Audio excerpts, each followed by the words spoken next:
Buenas tardes, compañeros y tutor. Mi nombre es Yara Salgado Aguilar. Actualmente estoy cursando tercer semestre de Ingeniería Industrial y a continuación voy a exponer acerca del curso de pensamiento sistemático o sistémico, la unidad o los temas de la unidad número 2. La unidad número 2, el tema principal son las vértices de complejidad del pensamiento. Se dividen en 3 preguntas orientadoras que se plasmaron en el mapa conceptual que hice en Prezi. La primera es cuál es el enfoque de la complejidad o el pensamiento complejo, la segunda es el enfoque reduccionista y la tercera sería el pensamiento sistémico. A continuación lo voy a exponer, gracias. Bueno, entonces dando inicio a la unidad o a la exposición de la unidad número 2, vértices de complejidad del pensamiento, iniciamos con la primera pregunta planteada de las 3, que es la complejidad. Según la guía, la complejidad es parte de la experiencia diaria que se encuentra en diferentes contextos en todas las manifestaciones de la vida. Acá hay 2 términos que son muy importantes dentro de lo que se entiende como complejidad. Lo primero es la palabra contextos, o sea, yo no puedo analizar un elemento ni sin darme cuenta de las variables que afectan este elemento, y una de ellas dentro de la teoría de la complejidad y una de las más importantes es el contexto que se mantiene, que tiene ese elemento, el contexto que tiene el elemento que voy a estudiar y las variables y las influencias que tiene sobre el mismo. Y la segunda es que se encuentra en todas las manifestaciones de la vida. O sea, cada cosa o elemento que yo vaya a estudiar dentro de este universo, dentro de este planeta, dentro de mi cuerpo, deben ser estudiadas como un todo dentro de un todo o redes dentro de redes, ¿vale? Sigo. La complejidad la complejidad es la que produce un mundo inestable y fluctuante. Subraya inestable y fluctuante porque es cambiante, inestable, fluctuante, siempre se renueva, se acopla. Entonces eso es muy importante dentro de lo que se entiende como sistema y dentro de la teoría de la complejidad. Responsable en última instancia de la increíble variedad y riquezas de formas estructurales alrededor nuestro. La complejidad de un sistema depende del número de elementos que interactúan entre sí. Entonces lo último que subrayé y que puse en negrilla es muy importante. Entonces dice, depende del número de elementos que interactúen entre sí. Son redes dentro de redes, sistemas dentro de sistemas. ¿Qué hacen? ¿Y qué es lo más importante? Interactúan entre sí. Eso es, digamos que lo más importante, y por eso no se puede aislar un elemento dentro de la complejidad. Todo interactúa con un todo, influye dentro de un todo.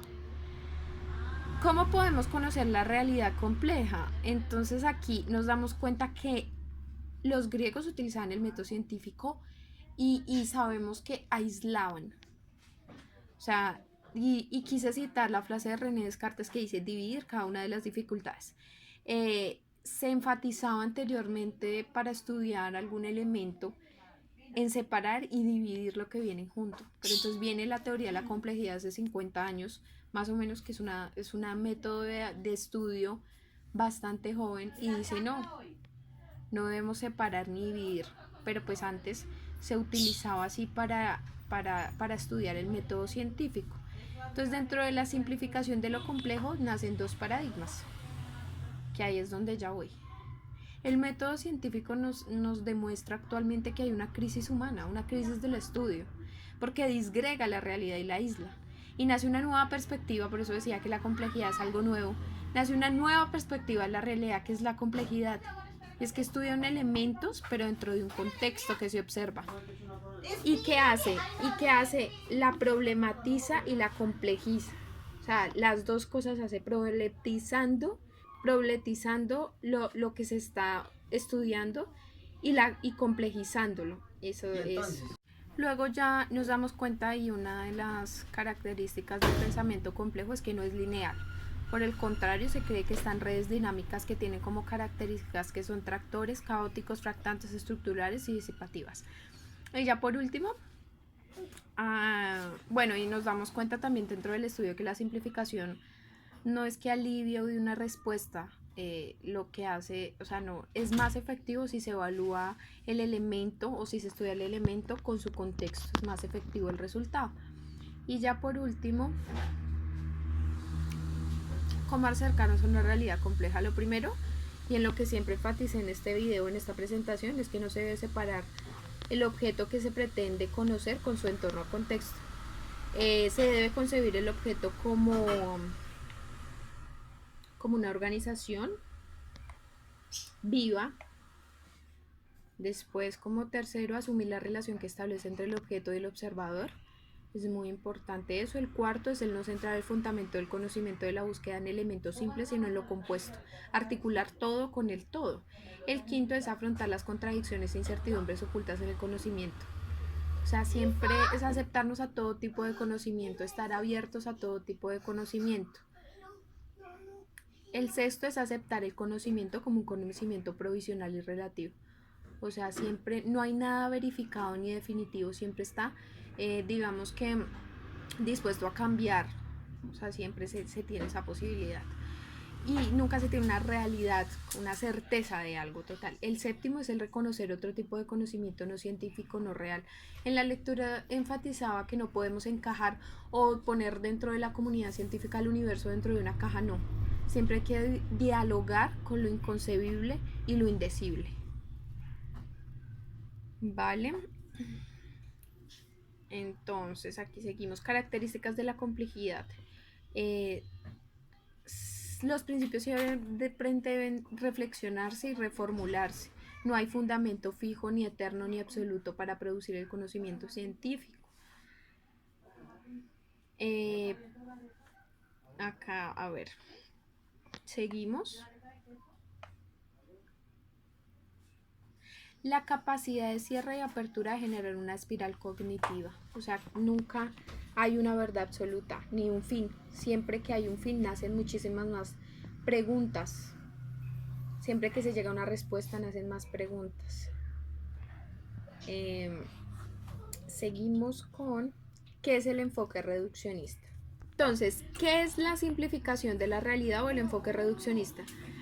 Nos dice que siempre lo que hace este enfoque es sacar el objeto de su contexto para analizarlos de manera unidimensional, incomunicando los diversos saberes o la interrelación que se constituye entre ellos. O sea, es totalmente diferente al enfoque de la complejidad y eso lo tenemos que tener muy claro. Entonces nos damos cuenta, por ejemplo, en las guías nos ponían el universo, solamente desde el enfoque reduccionista lo ven como un sistema mecánico compuesto por piezas. El cuerpo humano como una máquina, la vida en sociedad como una lucha competitiva por la existencia, o sea, digamos que no ve su contexto. Conduce importantes avances científicos y tecnológicos, eso cabe resaltar dentro de este enfoque que se ha venido dando dentro de la comunidad científica. El paradigma del conocimiento simplificador se divide en tres: principios de generalización, principio de disyunción y principio de reducción de los referentes procesos de características de pensamiento. Ahora nos vamos, pensamiento simplificador, ¿cuáles son las características? Principio de generalización, principio de disyunción o separación, principio de reducción o elementalidad, principio de eliminación del tiempo, que eso es muy importante porque dentro del enfoque complejo no se elimina el tiempo. En cambio, en el enfoque reduccionista se elimina el tiempo y por ende se dice que no hay cambios dentro de una, o sea, dentro de lo que se observe o lo que se emita hoy o la verdad o la respuesta que se emita hoy. Pero eso se ha comprobado que es mentira porque durante el tiempo sí cambian las cosas y sí cambian las respuestas. Entonces, quinto, principio simplificador del orden. Sexto, principio de causalidad simple, separación entre objeto y sujeto, que eso tampoco se ve en el enfoque de la complejidad porque no se puede separar el objeto observado de su observador. Y el último es el principio de la cuantificación o formalización. Yo había hecho de la guía anterior ya el desglose en el mapa conceptual que adjunté en el trabajo, el pensamiento sistémico, porque ya lo había estudiado de manera profunda. ¿Qué nos dice el pensamiento sistémico? Se basa en la percepción del mundo real, reemplaza la teoría occidental, o sea, la nuestra, que separa y no ve el mundo como un conjunto. O sea, el pensamiento sistémico ve el mundo como un conjunto. En el marco del pensamiento sistémico, el pensamiento real es el que solo se estudia una pieza que se entrelaza y viene en conjunto. Cada cosa que nosotros estudiemos viene en conjunto con el todo. Ese es el pensamiento sistémico. ¿Cuáles son sus principios? Nace más o menos hace 50 años, se aplica el método científico, los sistemas vivos, a partir de entonces se entiende sistema como un conjunto integrado cuyas propiedades esenciales surgen de la relación. Es muy importante que se tiene entre las partes, y el pensamiento sistémico se entiende como la comprensión de un fenómeno en el contexto de un todo superior. ¿Cuáles son las características del enfoque sistémico? Primero, que liga el conocimiento de las partes con el conocimiento del todo. Y segundo, no se puede aislar los elementos de un sistema, ya que quedarían destruidas. O sea, no se puede, porque entonces la respuesta no sería veraz ni acertada. Y lo quiero finalizar con esta frase que me pareció preciosa de las guías y que reduce mucho de lo que estamos trabajando en este momento del pensamiento sistémico. Conocernos a nosotros mismos sería conocer al universo. Gracias.